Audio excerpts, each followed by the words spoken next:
تو پھر اس محنت کی بنیاد پہ اللہ تبارک و تعالیٰ نے دارالعلوم افتاح میں میرا داخلہ کرا دیا. تو اس کے بعد پھر اب اس وقت فی الحال میں وہیں دارالعلوم سوپور جہاں میں نے پڑھا، جہاں میرے اساتذہ ہیں اور ان کا بھی بڑا احسان ہے، تو وہاں اب میں اس وقت وہ تعلیمی معلمانہ فریضہ انجام دے رہا ہوں. تو اللہ مستقل اسی کام میں لگائے رکھے، امت کے ان کاموں میں مستقل لگائے رکھے. اللہ سے درخواست، اللہ سے دعا ہے، اور اللہ اس چیز پر استقامت نصیب فرمائے. مفتی صاحب آپ بتائیں، چونکہ ہم بات کریں بچوں کے حوالے سے، بچوں کی تربیت کے حوالے سے، آپ کا بچپن کیسے گزرا؟ آپ بتائیں کہ بچپن میں جو کھیل کود ہوتا ہے اس میں آپ انوالوڈ رہتے تھے یا آپ شروع سے ہی؟ مجھے بھی یاد ہے کہ آپ میرے سینئر تھے اپنے جو مال ہائی اسکول ملپورہ میں، تو مسجد میں ہم جب 1 بجے کی وہ نماز ہوتی تھی تو اس وقت بھی مجھے یاد آ گیا کہ آپ ہی ہمیں وہ نماز وغیرہ سکھاتے تھے. ہمارے جو استاد محترم تھے وزیر صاحب، وہ آپ کو شاید یاد ہوگا، وہ اٹھاتے تھے اور آپ وہاں پہ سامنے آ کے ہمیں جب نماز ہوتی تھی اس کے بعد بچوں کو ایک تربیت ہوا کرتی تھی. اس زمانے کی بات کر رہا ہوں، یہ 2099 کی 97 98 کی بات ہے. آپ بتائیں کہ آپ کا بچپن کیسے کھیل کود کے ساتھ کیسا رجحان رہا آپ کا؟ جی پڑھائی بھی ہوتی تھی الحمدللہ، اپنے کلاس میں پڑھتا بھی تھا اچھا، اور پڑھائی کے ساتھ ساتھ میں کھیل کود بھی اس میں بھی وقت لگتا تھا، جو اوور ٹائم ہے، عصر بعد وغیرہ، تو کھیلتے بھی تھے اپنے ساتھیوں کے ساتھ. ہمارے بھی وہ اس وقت ساتھی موجود ہیں اپنے گاؤں میں، تو کھیلتے بھی تھے اور پڑھائی کے وقت پڑھائی بھی کیا کرتے تھے. اور آپ کی یہ بات مجھے بھی اب یاد آ گئی، واقعی ہم کو اپنے اسکول والے اساتذہ وہ تربیت دیا کرتے تھے مسجد پاک کے اندر نماز پڑھانے کی، عملی مشق اس کو کہا کرتے ہیں. تو ایک مرتبہ مجھے بھی آگے بڑھایا اور میں نے مکمل وہ جہری طریقے سے نماز پڑھائی، وہاں سورت کیسی وغیرہ پڑھنی ہے. تو پھر سکول میں آ کر ایک استاد نے اس پر شاباشی بھی دی، کہا آج بہت اچھی قرات کی آپ نے، تو شاباشی بھی دی. تو پڑھائی بھی میں وقت گزرا اور کھیل کود کے ساتھ بھی کھیلتے بھی تھے. بچوں کی دینی اخلاقی تربیت کے حوالے سے بتائیں کہ کیسے بچوں کی تربیت کریں. جی اب یہ اصل موضوع ہے جو اس اسٹوڈیو میں آنے کا، جو اہم جو آپ کے سوالات تھے، اس پہ سب سے پہلا جو آپ کا سوال ہے کہ بچوں کی تربیت کے سلسلے میں شریعت میں کیا اہمیت ہے اور شریعت ہم کو اس سلسلے میں کیا آگاہی دیتی. منظور صاحب اور ہمارے جو ناظرین ہیں، بچوں کی تربیت یہ بہت ہی اہم مسئلہ ہے. بچوں کی تربیت صحیح ہوگی، یہ نسلیں آباد ہوں گی. بچوں کی تربیت ہم نے صحیح نہیں کی، یہ نسلیں تباہ اور برباد ہو جائیں گی. بچوں کی تربیت کے سلسلے میں اور بچوں کی آگاہی کے سلسلے میں اور بچوں کی نگہداشت کے سلسلے میں شریعت نے کئی جگہوں پہ قرآن پاک کے اندر اور احادیث کے اندر ہمیں تعلیم دی. مثلا قرآن پاک کی ایک آیت ہے کہ قوا انفسکم واہلیکم نارا، کہ تم اپنے آپ کو اور اپنے اہل و عیال کو جہنم کی آگ سے بچاؤ. اس کا مطلب یہ ہے کہ جس طریقے سے انسان کو اپنے آپ کی دین کے اعتبار سے فکر کرنی ہے، اسی طرح اس کو اپنے بچوں کے سلسلے میں بھی دین کے اعتبار سے فکر کرنے کی ضرورت ہے. ایسے حدیث پاک کے اندر اللہ کے نبی صلی اللہ علیہ وسلم نے فرمایا کلکم راعٍ وکلکم مسئول عن رعیتہ، کہ تم سارے ذمہ دار ہو اور تم میں سے ہر ایک سے اس کی ذمہ داری کے بارے میں پوچھا جائے گا. تو اپنے ماتحت جو ایک انسان کے ماتحت کچھ رہنے والے لوگ ہوتے ہیں، بچے اس کے ماتحت میں رہتے ہیں، تو ماں باپ کو ان بچوں کے بارے میں کل پوچھا جائے گا. بلکہ علامہ ابن قیم رحم اللہ فرماتے ہیں کل آخرت میں والدین سے، بلکہ خصوصاً باپ سے سب سے پہلے جو سوال ہوگا وہ یہ ہوگا کہ آپ نے اپنے بچوں کی تربیت کیسے کی. اس لیے بچوں کی تربیت کے سلسلے میں ہم والدین کو بہت حساس رہنا ہے. یہ نہیں کہ شادی ہو گئی اب انسان اپنے مزے میں رہے اور بے فکر رہے، یہ نہیں، بلکہ شادی کرنے کے بعد، نکاح ہونے کے بعد ان پر ایک ذمہ داری عائد ہوتی ہے.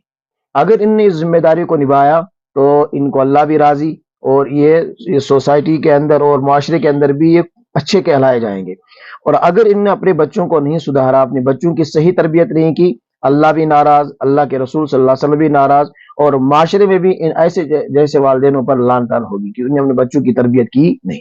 اس لیے بچوں کی تربیت کے سلسلے میں والدین کو بہت حساس رہنا ہے اور بہت اس سلسلے میں ان کو اہمیت سے اس چیز کو لے لینا ہے. تو پھر بچوں کی تربیت کیا ہو سکتی ہے، صحیح ہو سکتی ہے. ورنہ یہی بچے آگے جا کے صرف ایک خاندان تباہ نہیں ہوگا بلکہ پورا معاشرہ تباہ ہوگا، پوری نسل کی نسل تباہ اور برباد ہو جائے گی. چونکہ آپ کہہ رہے ہیں کہ ہر پیرنٹ پہ ایک ریسپانسبلٹی عائد ہوتی ہے، ذمہ داری عائد ہوتی ہے کہ اپنے بچوں کی تربیت کو لے کے. مفتی صاحب آپ بتائیں کہ بچوں کو سب سے پہلے کیا سکھایا جائے؟ جی اس سلسلے میں بھی کتابوں کے اندر ملتی ہے یہ بات کہ ایک کتاب کے اندر لکھا ہے کہ افتحوا علی صبیانکم باول کلمۃ لا الہ الا اللہ ولقنوہم عند الموت لا الہ الا اللہ، کہ تم سب سے پہلے بچوں کو کلمہ سکھاؤ، اللہ بولنا سکھاؤ، کہ ان کی زبان پہ جب یہ بات کرنا شروع کر دیں تو سب سے پہلے ان کی زبان پہ اللہ آ جائے، اللہ کا نام آ جائے، کلمہ یاد ہو جائے۔ اور جس طریقے سے ہم کو یہ تاکید ہے، یہ تلقین ہم کو کی گئی ہے کہ اپنے مردوں کو بھی مرتے وقت کیا کرو، لا الہ الا اللہ کی تلقین کرو، تو اس حدیث کے اندر یہ بھی بات ملتی ہے کہ کلمہ ان کو سب سے پہلے سکھاؤ، اور اللہ اللہ کہنا جن کی زبان سے نکلے یہ سب سے پہلے تم ان کو سکھاؤ۔ بچوں کو نماز کی تلقین کے حوالے سے بتائیں کہ کیسے تلقین کی جائے۔ جی بہت اہم مسئلہ ہے۔ آپ علیہ الصلوۃ والسلام کی ایک حدیث ہے، ابو داؤد شریف کے اندر وہ حدیث ہے موجود ہے، اور بھی حدیث کی کتاب میں موجود ہے وہ حدیث، کہ آپ علیہ الصلوۃ والسلام نے فرمایا مروا صبیانکم بالصلاۃ وہم ابناء 7 سنین، کہ تم بچوں کو نماز کا حکم دو جس وقت وہ 7 سال کی عمر کو پہنچ جائیں، اور وضربوہم علیہا وہم ابناء 10 سنین وفرقوا بینہم فی المضاجع، اور جب 10 سال کی عمر کو پہنچ جائیں، 10 سال کی عمر تک جب وہ پہنچ جائیں، نماز ترک کرنے پر، نماز چھوڑنے پر ان کو تنبیہ کرو، ان کو مارو۔ مارنا شدت کی مار مراد نہیں ہے، تنبیہ کرنی ہے، ان کو تھوڑا سا آپ دباؤ رکھیں، تنبیہ کریں تاکہ وہ نماز کو ترک نہ کرے۔ اور 10ویں سال میں ایک اور کام کرنا ہے، اب ان کے بستروں میں علیحدگی پیدا کرو، اب یہ لڑکا اپنی بہن کے ساتھ نہ سوئے، اب یہ دوسرے بھائی کے ساتھ نہ سوئے، اب یہ بڑوں چھوڑو کسی کے ساتھ نہ سوئے، بلکہ ان کے درمیان میں کیا کرو، ان کے خواب گاہوں میں اور ان کے بستروں میں علیحدگی کرو۔ اس حدیث پاک کے اندر آپ صلی اللہ علیہ وسلم کا یہ فرمان ہے کہ بچوں کو تم حکم دو نماز کا جب وہ 7 سال کی عمر کو پہنچ جائیں۔ اگر ہم اس حدیث پہ غور کریں، اس سے یہ ظاہر ہوتا ہے کہ 7 سال کی عمر سے پہلے بچوں کو، والدین کو بچوں کی ایسی تربیت کرنی ہوگی کہ وہ طہارت، وضو، نماز کی ساری چیزیں جان رہے ہوں، کیونکہ 7 سال کی عمر کو نماز پڑھنی ہے۔ نماز کب پڑھیں گے؟ جب 7 سال کی عمر سے پہلے ان کو نماز سکھائی جائے، ان کو طہارت سکھائی جائے، عملی طریقے سے ماں اپنی بچی کو جب وہ وضو کرنے جائے اپنی بچی کو ساتھ لے کے جائے، عملی طریقے سے سکھائے بیٹا وضو اس طریقے سے کیا جاتا ہے، باپ عملی طریقے سے سکھائے کہ بیٹا وضو اس طریقے سے کیا جاتا ہے، وضو میں یہ چیزیں فرض ضروری ہیں اور ان چیزوں سے وضو ٹوٹ جاتا ہے، یہ چیزیں سکھائے۔ یہ کب ہوگا کہ مثلا جب وہ 6 سال میں پہنچ جائے، 6 سال کی عمر، 6 سال میں ان کو یہ ساری تعلیم دے دی جائے، نماز میں پڑھی جانے والی چیزیں، سورتیں، دعائیں وغیرہ وہ سب اس بچے کو یاد ہوں۔ اور اسی طریقے سے وضو کیسے کیا جاتا ہے، نماز کیسے پڑھی جاتی ہے، 6ویں سال میں ان سب چیزوں کی ان کو کیا ہو، پوری طریقے سے معلوم ہو۔ یہ جب ہی ہوگا کہ جب والدین ان بچوں کی طرف توجہ دے۔ اس وقت افسوس ہے ہم پر، اللہ حفاظت فرمائے، ہر گاؤں میں اور ہر محلے میں میجارٹی اور اکثریت بے نمازیوں کی، نمازی کم ہے، بے نمازی زیادہ ہے ہر گاؤں میں۔ اس کی وجہ کیا ہے؟ وجہ یہ ہے کہ والدین نے آپ صلی اللہ علیہ وسلم کی اس حدیث پہ وقت پہ عمل نہیں کیا۔ اگر والدین آپ علیہ السلام کی اس حدیث پہ وقت پر عمل کرتے کہ وہ بچوں کو نماز کی تلقین کرتے جب 7 سال کو پہنچ جائیں، اور پھر وہ نماز کے ترک کرنے پر ان کو مارتے جب وہ 10 سال کی عمر کو پہنچ جاتے، تو 7 سال سے لے کر 15 سال تک، 15 سال میں عام طور پر بچے بالغ ہو جاتے ہیں، اگر بلوغت کے آثار ظاہر نہ ہوں 15 سال میں بالغ ہو جاتے ہیں بچے، تو 15 سال ہونے کے بعد تو ان پر نماز فرض ہو جاتی ہے۔ تو اگر اس سے پہلے بچے اس حدیث پر عمل کرتے، اس حدیث کو اہمیت کے ساتھ لے لیتے، اس کو ہلکے میں نہ لے لیتے، اس بچے کو، اس میں 9 سال ملتے ہیں والدین کو اس بچے کو، تو اس بچے کو 9 سال میں نماز پڑھنے کی عادت ہوتی، وضو طہارت وغیرہ کی عادت ہوتی۔ آپ خود سوچیں یا ناظرین خود سوچیں، کیا 15 سال کے بعد اس بچے سے یہ توقع ہے کہ وہ نماز کو چھوڑ دے؟ بالکل نماز نہیں چھوڑ سکتا، کہ اس کو ایک عادت بن چکی ہے۔ ایک فارسی کا ایک مقولہ ہے، جبل گردت جبلت نہ گردت، کہ اگر کوئی تم سے یہ کہے کہ پہاڑ اپنی جگہ سے ہل گیا، وہ تسلیم کر لینا، لیکن کسی کے بارے میں تم یہ سنو کہ اس کی عادت، اس کی خصلت بدل گئی، یہ تسلیم نہ کرنا۔ ان کو اس 9 سال میں مکمل طریقے سے عادت بن جاتی نماز پڑھنے کی، اور پھر وہ بلوغت کے بعد جب نماز فرض ہو جاتی ہے، نماز کے ترک کر اب گناہ لکھا جائے گا، اب وہ بلوغت کے بعد تا دم موت، مرتے دم تک وہ اب نماز نہ چھوڑ دی۔ لیکن وجہ یہ ہے جو اس وقت نمازیوں بے نمازیوں کی اکثریت، اس کی وجہ یہ ہے والدین نے اس حدیث کو ہلکے میں لے لیا، انہوں نے اس حدیث پر حقیقی طریقے سے عمل نہیں کیا۔ اس لیے گزارش ہے، یہ اپنے لیے بھی گزارش ہے اور ناظرین کے لیے بھی گزارش ہے کہ اس حدیث کو آپ اہمیت کے ساتھ کریں۔ یہ بچوں کی تربیت کے سلسلے میں بہت اہم حدیث ہے کہ بچے جب 7 سال کو پہنچے ان کو کہتے رہیں، آپ ماں اپنے بچی کو اور باپ اپنے بچے کو کہتے رہے بیٹا نماز پڑھو نماز پڑھو نماز پڑھو، نہ پڑھے کوئی حرج لیکن کہتے رہو۔ 10 سال کی عمر میں تنبیہ کرو نماز کے طرح کرنے پر، انشاءاللہ پھر اس سے معاشرہ، اسلامی معاشرہ وجود میں آئے گا۔ نماز اس کو پڑھنی ہے، وہ تب پاکی کے ساتھ رہے گا، طہارت کے ساتھ رہے گا، اس میں ہر اعتبار سے خیر اور بلائی ہے اور ہر اعتبار سے اچھائی ہے، اور اس کے طرح کرنے پر جو اس وقت ہم ظلم دیکھ رہے ہیں وہی وجہ ہے کہ ہم نے اس حکم کو چھوڑ دیا ہے۔ مجھ سے بات ہو رہی ہے بچوں کی نماز کو لے کے، ان کو تلقین کیسے کی جائے اور نماز کے لیے مسجدوں کی طرف کیسے رجوع کیا جائے۔ آپ بتائیں کہ ہمارے سماج میں اکثر و بیشتر جب چھوٹے بچوں کا مسجد میں آنا جانا شروع ہوتا ہے تو کچھ بچے ایسے بھی ہوتے ہیں ان کو مسجد کا تقدس وہ اس کا کانسیپٹ نہیں ہوتا ہے، تو بچے اکثر و بیشتر صفوں میں ہنسنا شروع کر دیتے ہیں۔ تو ہمارے وہیں پہ جو صفوں میں بڑے جو بزرگ لوگ ہوتے ہیں وہ ان کو ڈانٹ ڈپٹ کرتے ہیں۔ اس حوالے سے بتائیں کہ کیا یہ جائز ہے یا وہ غلط کر رہے ہیں؟ جی، بچوں کا اور مسجد کا کیا تعلق، یعنی بچے مسجد میں آ جائیں یا نہ آ جائیں، اس سلسلے میں 2 طرح کی حدیث ہے۔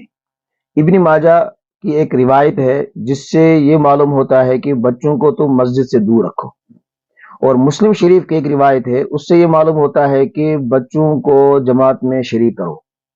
وہ ایک حدیث سے یہ پتہ چلتا ہے کہ بچوں کو مسجد سے دور رکھو، اور ایک حدیث سے یہ پتہ چلتا ہے کہ نہیں بچوں کو مسجد میں جماعت میں شریک ہونے دو۔ وہ 2 طرح کی حدیثیں ہیں۔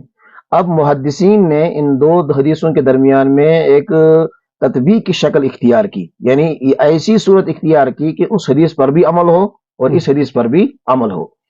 تو وہ تطبیق کی شکل یہ ہے کہ محدثین نے لکھا کہ اگر بچے لاشعوری پن میں ہوں، غیر شعور والے بچے ہوں، جن کو پیشاب پاخانے کی کوئی تمیز نہیں، اور جن کو نماز کا شعور نہیں، مسجد کا وہ شعور نہیں، جو ابھی لاشعوری پن میں ہوں، تو جو ممانت والی حدیث ہے تو یہ حدیث اس طرح کے بچوں کے سلسلے میں ہے کہ ان کو مسجد سے دور رکھو، کہ جن کو پیشاب پاخانے کی کوئی تمیز نہیں، کہ مسجد کو پیشاب پاخانے سے پاک رکھا جاتا ہے یا اور طرح کی چیزیں۔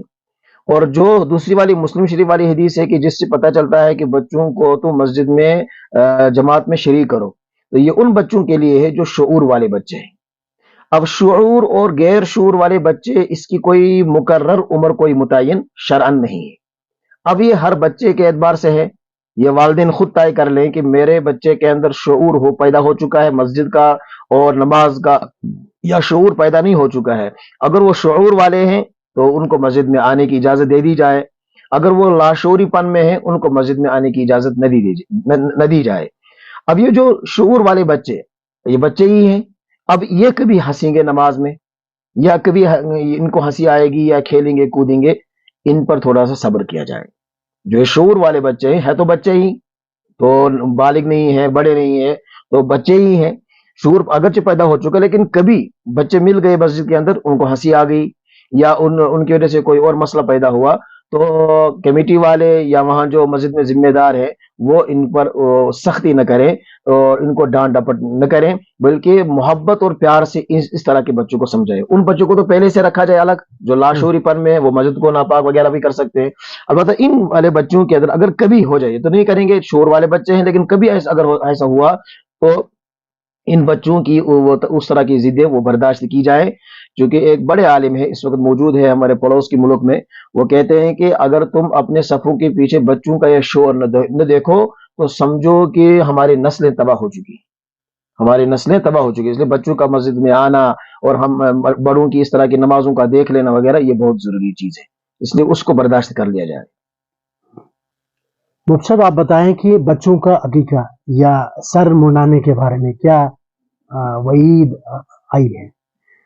جی، عقیقہ کہتے ہیں، شریعت میں عقیقہ کہتے ہیں کہ بچے کی پیدائش پر جو جانور اللہ سے ثواب حاصل کرنے کی نیت سے مخصوص شرائط کے ساتھ ذبح کیا جاتا ہے تو اس جانور کو اس طرح کے عمل کو کہتے ہیں عقیقہ.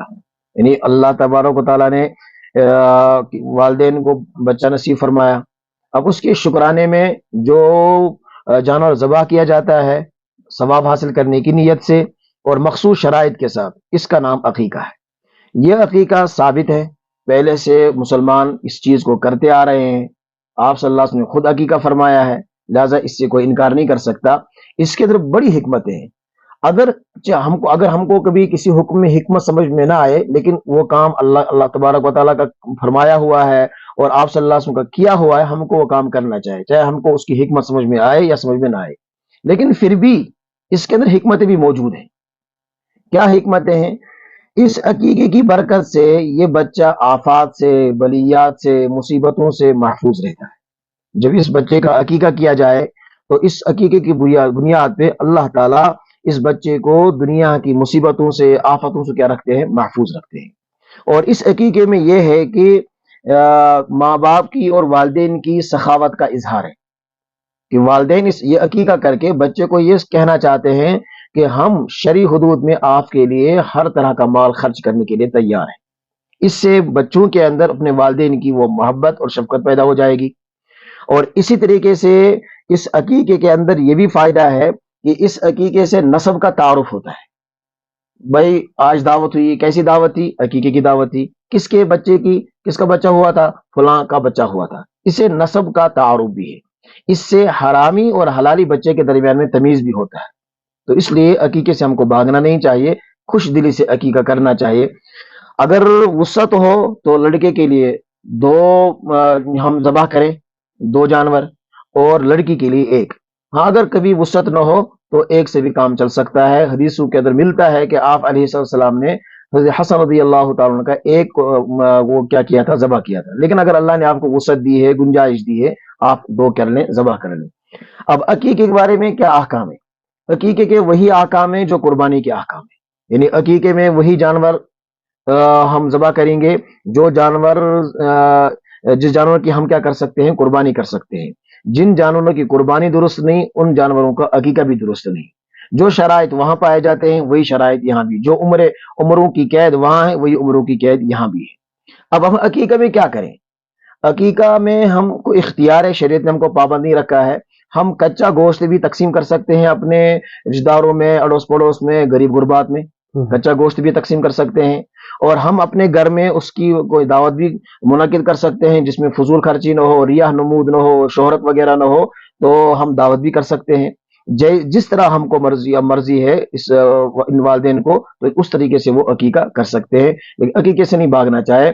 عقیقے کے بارے میں لکھا ہے کہ الغلام مرہون بعقیقتہ، یہ بچہ اپنے عقیقے کی وجہ سے گروی میں رہتا ہے. جب یہ عقیقہ کرتا ہے تو یہ آزاد ہو جاتا ہے، مصیبتوں سے آزاد ہو جاتا ہے، آفات سے آزاد ہو جاتا ہے، باقی چیزوں سے آزاد ہو جاتا ہے. تو عقیقہ کو کرنا چاہیے. اور عقیقہ ہم چھوٹے جانور میں بھی کر سکتے ہیں، بڑے جانور بھی کر سکتے ہیں. ایسے میں قربانی کے ایام چل رہے ہیں، قربانی میں ہم کچھ اس بڑے جانور میں کچھ حصے قربانی کے رکھیں اور کچھ حصے عقیقے کے رکھیں، یہ بھی چل سکتا ہے. اب عقیقہ کا بہترین وقت کون سا ہے؟ عقیقے کا بہترین وقت ہے اور افضل وقت ہے 7ویں دن. جب بچہ پیدا ہوا تو 7 دن ہو گئے، 7ویں دن میں ہم اس کا عقیقہ بھی کریں، اس کا سر بھی منڈوائیں اور اس کا نام بھی رکھیں. اگر 7ویں دن میں نہ ہو سکا کسی عذر کی وجہ سے تو پھر 14ویں دن میں، اور اگر 14ویں دن میں بھی نہیں ہو سکا پھر 21ویں دن میں. اگر 21ویں دن میں بھی نہیں ہو سکا پھر کبھی بھی کر سکتے ہیں. یہاں تک کہ جس کا عقیقہ کوئی بڑا ہوا ہے، بڑا ہے، وہ بچپنے میں اس کا عقیقہ نہیں کیا گیا، وہ آج بھی عقیقہ کر سکتا ہے. ایک حدیث ملی مجھے جس میں یہ بتلایا گیا کہ آپ صلی اللہ علیہ وسلم نے اپنا عقیقہ کیا. کب کیا؟ کہ جب آپ کو نبوت ملی. گویا نبوت کے وقت ملنے کے بعد آپ نے اپنا عقیقہ فرمایا ہے. تو مرنے سے پہلے بھی انسان عقیقہ کر سکتا ہے، لیکن جو فائدہ شروع میں کرنے کے ہیں وہ فائدہ بعد میں کرنے کے نہیں. کوشش یہ ہونی چاہیے کہ اس بچے کا عقیقہ پہلے کر لیا جائے. اس کے بعد ہے عقیقے دن میں ہی بال منڈوائیں. یعنی عقیقے کا جو بہترین دن ہے 7واں دن، اسی 7ویں دن میں ہم اس کا کیا کریں؟ سر منڈوائیں. اگر بچے میں کوئی عذر نہ ہو، بچے کی چمڑی کوئی کمزور نہ ہو، بچہ برداشت کر سکتا ہو، تو بہتر ہے کہ اسی دن اس کا کیا کرے، سر بھی منڈوائے. اگر نہیں پھر 14ویں دن میں، 21ویں دن میں یا اس کے بعد، لیکن بہتر ہے پہلے، کیونکہ اس کا بوجھ رہتا ہے بچے پر، اس کی وجہ سے وہ گھرا رہتا ہے چیزوں میں، تو وہ ان سے آزاد ہو جائے گا. بہتر ہے کہ جلدی جلدی اس کا عقیقہ کر لیا جائے اور سر منڈوایا جائے. سر منڈوانے کے بعد جو اس کے وہ بال ہیں ان کا کیا کیا جائے، یا ان کے بارے میں کیا حکم ہے شریعت کا. اس کے بارے میں حکم یہ لکھا ہے کہ وہ بال ہم ان کا وزن کریں. تو اس کا کتنا وزن نکلتا ہے، 1 گرام، کتنے گرام نکلتے ہیں، اس کے بقدر ہم چاندی صدقہ کریں، غریب غربات کو دے دیں. یا اس جو جتنی مقدار وہ بال نکلے ہیں، اس کی چاندی کی جو قیمت ہوگی، یا تو چاندی صدقہ کریں، یا مارکیٹ میں اس وزن کی چاندی کی کیا قیمت ہے، کتنے 100 ہیں وغیرہ وغیرہ، تو اس کو ہم کیا کریں، صدقہ کریں. اس سے اللہ تعالیٰ اس بچے کو عافیت میں رکھتے ہیں.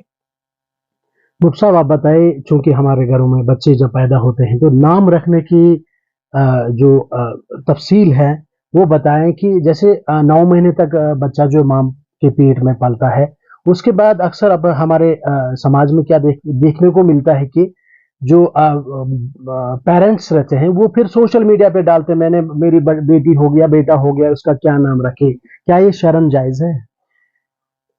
جی، جب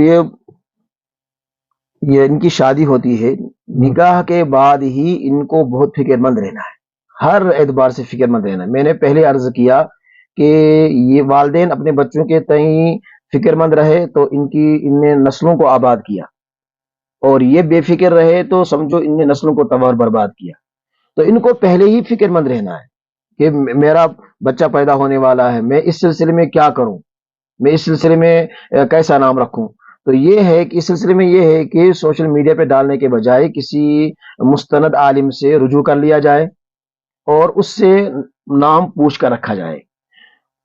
نام کا اثر پڑتا ہے، نام کا اثر پڑتا ہے، اور نام سے نیک شگونی اور بد شگونی بھی لے لی جاتی ہے. کسی بستی کا اچھا نام ہے تو اس سے اچھا شگون لیا جاتا ہے.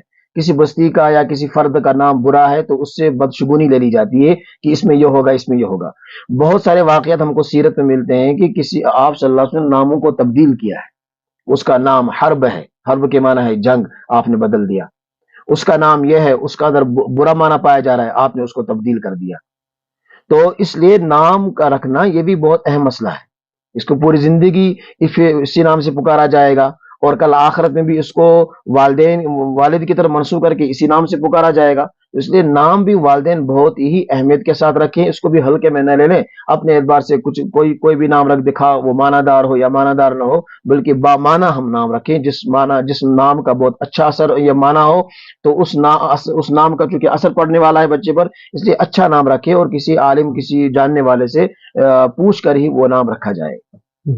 مفتی صاحب آپ بتائیں کہ بچہ اگر مر گیا تو شرعاً اس کے کیا احکام ہیں؟ جی، اس سلسلے میں دو صورتیں ہیں. ایک تو بچہ ماں کے رحم میں ہی مر گیا تھا، پیٹ کے اندر ہی مر گیا تھا اور پھر وہ باہر آیا، ایک تو یہ. دوسری صورت یہ ہے کہ وہ جب ماں کے پیٹ سے باہر آ گیا تھا تو اس وقت وہ زندہ تھا، اس کے اندر حیات کے آثار تھے، زندگی کے آثار تھے، پھر وہ مر گیا. دو صورتیں ہیں. اگر پہلی والی صورت ہے کہ وہ ماں کے پیٹ کے اندر تھا، وہی مرا ہوا تھا، پھر وہ باہر آ گیا، اس سلسلے میں حکم یہ ہے کہ اس کو باضابطہ باقاعدہ طریقے سے غسل دیا جائے، نہلایا جائے اس کو، اور پھر کسی کپڑے میں لپیٹ دیا جائے. باقاعدہ مسنون جو کفن کو مسنون طریقہ ہے، اس مسنون کفن کی ضرورت نہیں ہے، کسی کپڑے میں لپیٹ دیا جائے گا اور پھر بغیر جنازے کے اس کو دفن کر دیا جائے گا. البتہ نام رکھا جائے گا، نام رکھا جائے نام گا، رکھنا ضروری نام ہے. رکھا جائے گا. ہاں، بلکہ جو ادھورا بچہ پیدا ہوا، جس کے سلسلے میں کوئی تمیز اور فرق نہیں کہ یہ لڑکا ہے لڑکی ہے، اس کے بارے میں بھی کہا، حدیث کے اندر اور کتابوں کے اندر نہیں ملتا. اس کا نام رکھو، کوئی ایسا نام رکھو جو نام لڑکوں پر بھی بولا جاتا ہے اور جو نام لڑکیوں کو پر بھی بولا جاتا ہے، لیکن نام رکھو. تو لہٰذا اس بچے کو نام رکھا جائے گا اور غسل دے دیا جائے گا، باضابطہ کفن کی ضرورت نہیں، اور بغیر جنازے کے دفن کر دیا جائے گا اس والے بچے کو. اب جو دوسرا والا بچہ ہے کہ جو پہلے پیدا ہوا تھا، اس کے اندر زندگی کے اثرات تھے، زندگی کے آثار تھے، اس نے وہ سانسیں لے رہا تھا، یا اس نے وہ رو رہا تھا، چیخ رہا تھا، پھر وہ مر گیا اس کے بعد. اس سلسلے میں حکم اس کا ہے بڑوں کی طرح کیا مطلب کہ اس کو باقاعدہ طریقے سے غسل بھی دیا جائے گا، باقاعدہ طریقے سے کفن بھی پہنایا جائے گا، اور اسی طریقے سے نام بھی رکھا جائے گا اور نماز جنازہ بھی پڑھا جائے گا. تو اس کے احکام بڑوں جیسے احکام ہے، اس کے احکام تھوڑا سا مختلف ہے. بچوں میں مکاتب کا کیا رول ہے؟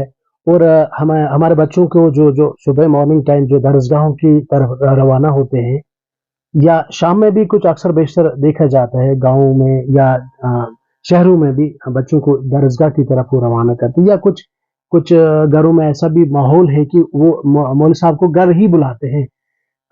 میرا سوال یہ ہے کہ مکاتب کی کیا اہمیت ہے؟ جی، مکاتب کی تو بہت اہمیت ہے. مکاتب کو تو اس وقت اس زمانے میں جس وقت میں ہم چل رہے ہیں بہت اہمیت ہے. اور اس مکاتب کے سلسلے میں گاؤں کے جو ذمہ دار ہے ان کو بھی، اور گاؤں کے جو ائمہ حضرات ہیں ان کو بھی بہت فکر مند ہونے کی ضرورت ہے. اس وقت اگر ہم اس وقت اپنی نسل کو بچا سکتے ہیں، اب وہ صرف مکاتب رہ گئے ہیں. سارے بچے تو اداروں میں مدرسوں میں تو نہیں جاتے ہیں، سارے بچے تو دارالعلوم وغیرہ میں کا رخ نہیں کرتے ہیں. گاؤں میں 2-3 ہوتے ہیں جو دارالعلوم میں پڑھتے رہتے ہیں. اکثریت تو وہ ہے جو اسکولوں میں ہمارے بچے پڑھتے ہیں. تو اس لیے مکاتب کی بہت اہمیت ہے، بہت زیادہ اہمیت ہے اس وقت. تو اس سلسلے میں سب سے پہلے فکر مند ہونا ہے والدین کو، کہ والدین جس طریقے سے اپنے بچوں کو اس بات کی فکر کرتے ہیں کہ یہ اسکول جائیں، یہ ٹیوشن جائیں، یہ ہوم ورک کریں، کلاس وغیرہ کریں، اس سلسلے میں وہ فکر مند رہتے ہیں.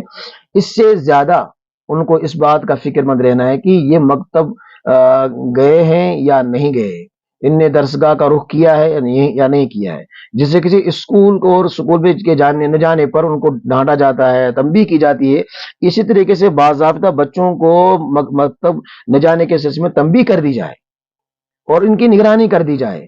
لیکن افسوس ہے، اس وقت افسوس سے کہنا پڑتا ہے، جس وقت ہم دیکھتے ہیں کہ اسکولوں میں یا ٹیوشن میں ہزاروں میں وہ رقم لے لی جاتی ہے، وہ دینا آسان ہے. اور ہمارے درسگاہوں میں 20 روپے 30 روپے زیادہ سے زیادہ 50 روپے، اور یہ ایک والدین پر ظلم ہوتا ہے یہ 50 روپے دے دینا.